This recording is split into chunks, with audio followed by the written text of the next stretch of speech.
Hi, I'm Braylon, and today we're going to talk about cowrie shells. Cowrie shells are probably some of the most sought after shells in the world. In ancient times they were used as currency and are also worn as jewelry. Now, these shells are unlike pretty much every other shell on the planet.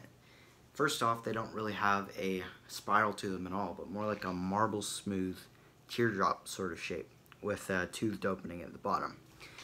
And I can just remember when I was really little, I went to Hawaii, and I can just remember walking along the beach, and every once in a while I'd stumble upon a little cowrie shell and think, that's a very odd looking shark tooth. But in reality, there's actually a very good reason for their shape. When a snail gets attacked, it'll retract back into its shell. Now, out on the reef, there are a whole lot more predators that want to eat you. Predators like cone snails or fish can easily attack regular retracted snails. So when the cowrie snail retracts back into its shell, this narrow-toothed slit, called the aperture, will make it incredibly difficult for those predators to eat it, much less get past that narrow slit.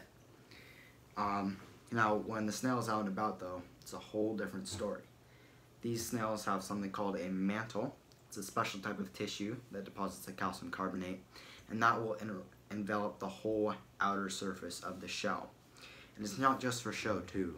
The mantle protects and deters encrusting / burrowing animals like barnacles or sponges that would otherwise damage the shell's surface. So it makes sense to have a marble smooth surface as not to injure the mantle itself. And the funny thing is that these snails look drastically different from when they're alive versus dead. This marble smooth surface you see here is rarely exposed because of the mantle covering it, and that's very rare in snails. In fact, there's no other snail species that I know of that has that particular feature, which is pretty cool. Anyways, that's a little bit of info on cowrie shells. Thanks for watching, and have a good day.